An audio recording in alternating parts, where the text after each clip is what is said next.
خبروں کا سلسلہ بڑھاتے ہوئے خبر شامل کرتے ہیں ننکانہ صاحب سے۔ ملک بھر کی طرح ننکانہ صاحب میں بھی ٹائیگر فورس ڈے کے موقع پر وزیر اعظم شجر کاری مہم کے سلسلے میں پودے لگائے جا رہے ہیں۔ ننکانہ صاحب کی اقلیتی برادری بھی ملک کو سرسبز و شاداب بنانے کی قومی مہم میں بھرپور حصہ لے رہی ہے۔ اس پر مزید جانتے ہیں بیورو چیف محمد رضوان سے۔ جی رضوان، بتائیے گا کیا تفصیلات ہیں آپ کے پاس؟ جی بالکل، ملک بھر کی طرح ننکانہ صاحب میں بھی ٹائیگر فورس ڈے کے موقع وزیر اعظم شجر کاری مہم کا سلسلے میں پودے لگائے جا رہے ہیں۔ ننکانہ صاحب کی اقلیتی برادری بھی ملک کو سرسبز و شاداب بنانے کی قومی مہم میں بھرپور حصہ لے رہی ہے۔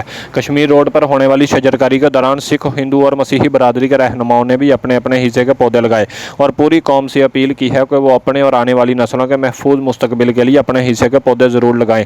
ضلع انتظامیہ کی طرف سے کشمیر روڈ پر بیک وقت 2000 پودے لگائے گئے۔ ڈپٹی کمشنر راجہ منصور احمد اور ڈسٹرکٹ پولیس افیسر اسماعیل رحمان خارق نے پی ٹی آئی رہنماؤں ٹائیگر فورس کے جوانوں کے ہمراہ دریائے راوی کے کنڈے ہیڈ بلوں کی مقام پر بنائے گئے بلوں کی نیچر ریزورٹ میں 12,000 سے زائد پودے لگائے۔ اس موقع پر ملک کی ترقی اور سلامتی، امن و امان اور بلین ٹری سونامی پروگرام کی کامیابی کے لیے خصوصی دعا کی گئی۔